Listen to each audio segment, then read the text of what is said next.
Welcome sa Tagalog Horoscope, ang iyong gabay sa pang-araw-araw na buhay.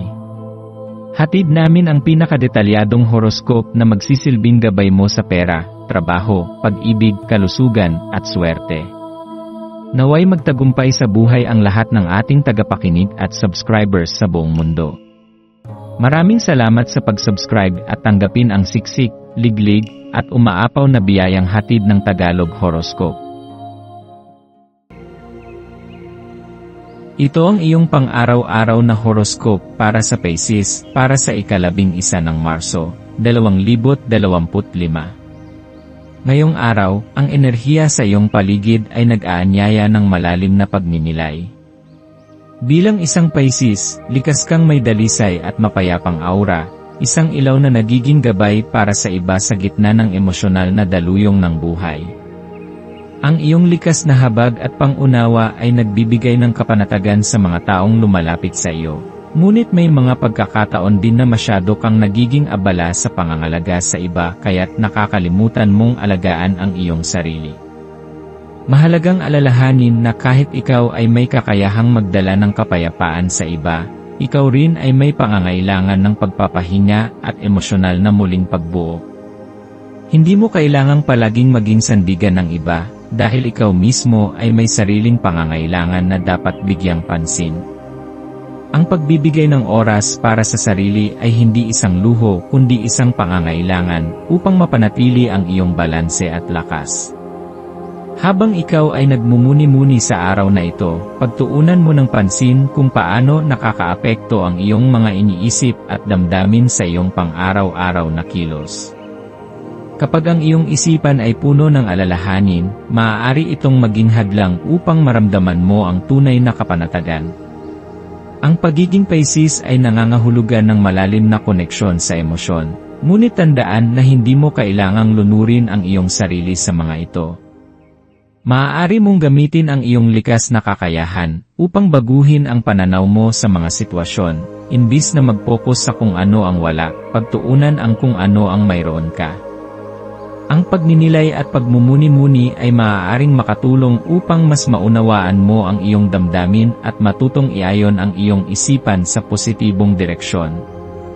Sa halip na magpadala sa lungkot o pangamba, hanapin ang liwanag sa bawat karanasan at gamitin ito bilang gabay sa iyong landas. Ngayon ay isang makapangyarihang araw upang palayain ang anumang bigat sa iyong puso. May mga bagay ka bang hindi pa napapatawad? May mga alaala bang nagpapabigat sa iyong damdamin? Ang pagbitaw sa galit at hinanakit ay hindi nangangahulugan ng kahinaan, kundi isang hakbang patungo sa tunay na kalayaan. Ang pagpapatawad ay isang regalo, hindi lamang para sa iba, kundi para rin sa iyong sarili, isang pagpapalaya mula sa tanikala ng nakaraan. Sa pamamagitan ng pagpapakawala ng negatibong enerhiya, binubuksan mo ang iyong sarili sa mas maliwanag at mas payapang hinaharap. Huwag mong hayaang ang mga sakit ng nakaraan ay humadlang sa iyong kasalukuyan at hinaharap. Ang pagbitaw ay hindi nangangahulugan ng paglimot kundi ng pagtanggap at pag-usad. Sa bawat hakbang ng pagpapalaya, mas nagkakaroon ka ng espasyo upang tanggapin ang bagong sigla at inspirasyon sa iyong buhay. Sa ilalim ng gabay ng buwan sa tanda ng Leo, may pagkakataon kang ipagmalaki ang iyong mga nagawa. Madalas mong minamaliit ang sarili mong mga tagumpay, ngunit ngayon ay isang magandang araw upang ipagdiwang ang iyong mga maliliit at malalaking tagumpay. Hindi kailangang maging engrande ang pagdiriwang, sapat nang kilalanin mo sa iyong sarili ang progreso mo. Ang pag-appreciate sa iyong sariling mga hakbang ay magbibigay sa iyo ng lakas upang magpatuloy sa iyong paglalakbay. Ang kumpiyansa ay hindi lamang tungkol sa panlabas na anyo, kundi sa kakayahang tanggapin at pahalagahan ang sarili. Kapag natutunan mong ipagmalaki ang iyong mga nagawa, mas nagiging matibay ang iyong pundasyon sa patuloy na pag-abot ng iyong mga pangarap. Ang positibong pananaw sa sarili ay isang mahalagang hakbang sa pagpapatibay ng iyong kakayahang harapin ang anumang hamon ng buhay. Ang araw na ito ay isang paalala na ang tunay na paggaling ay nagsisimula mula sa loob. Kapag natutunan mong palayain ang sarili mula sa mga pabigat ng nakaraan, nagkakaroon ng espasyo para sa pagpasok ng positibong enerhiya. Ang maswerteng kulay mo ngayon ay bughaw, isang kulay na sumisimbolo sa kapayapaan, kalinawan, at espiritual na paggaling. Ang bughaw ay may kakayahang kalmahin ang magulong isipan at tulungan kang makahanap ng balanse sa iyong damdamin. Ang maswerteng numero mo ay 2, 7, at 11, mga numerong may koneksyon sa intuisyon, espiritualidad, at emosyonal na lalim.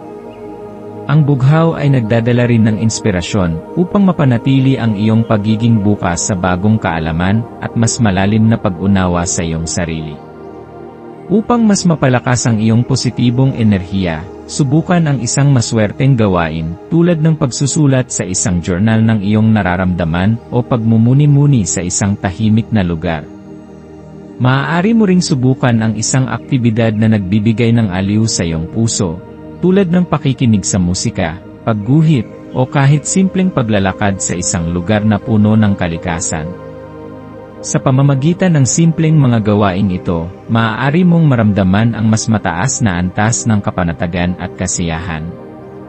Ang pagsasanay ng pagiging mas maingat sa iyong emosyonal na estado ay isang epektibong paraan upang mapanatili ang iyong kapayapaan. Ano man ang iyong piliing gawin, ang mahalaga ay natutunan mong bigyang halaga ang iyong sariling kagalingan, dahil ang tunay na kasiyahan ay nagmumula sa isang pusong payapa at isang isip na bukas sa mga bagong posibilidad. Sa pagtatapos ng araw, alalahanin na ang buhay ay isang patuloy na paglalakbay. Hindi mo kailangang madaliin ang iyong proseso ng paggaling at pagbabago, ang mahalaga ay patuloy kang gumagalaw patungo sa mas mabuting bersyon ng iyong sarili. Huwag matakot sa pagbabago, sapagkat ito ang susi sa paglago. Magtiwala sa iyong sarili, sapagkat nasa iyo ang kakayahang makamit ang kapanatagan at kaligayahan na iyong hinahanap. Hayaan mong ang araw na ito ay magdala ng liwanag at inspirasyon sa iyong puso, Pisces.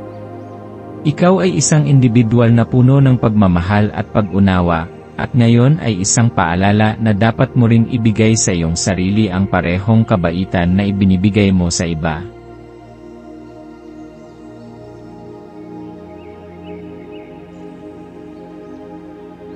Tayo ay magkaroon ng kaunting sandali upang ipagdasal ang lahat ng mga dalangin ng ating mga subscribers, na sana'y matamo nila ang kanilang mga pinapangarap sa buhay, magandang trabaho, mabuting kalusugan, payapa at masayang pamumuhay, at siksik, liglig at umaapaw na biyaya at kayamanan.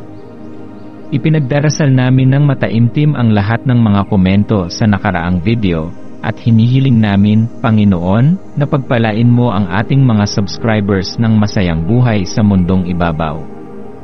Maraming salamat po.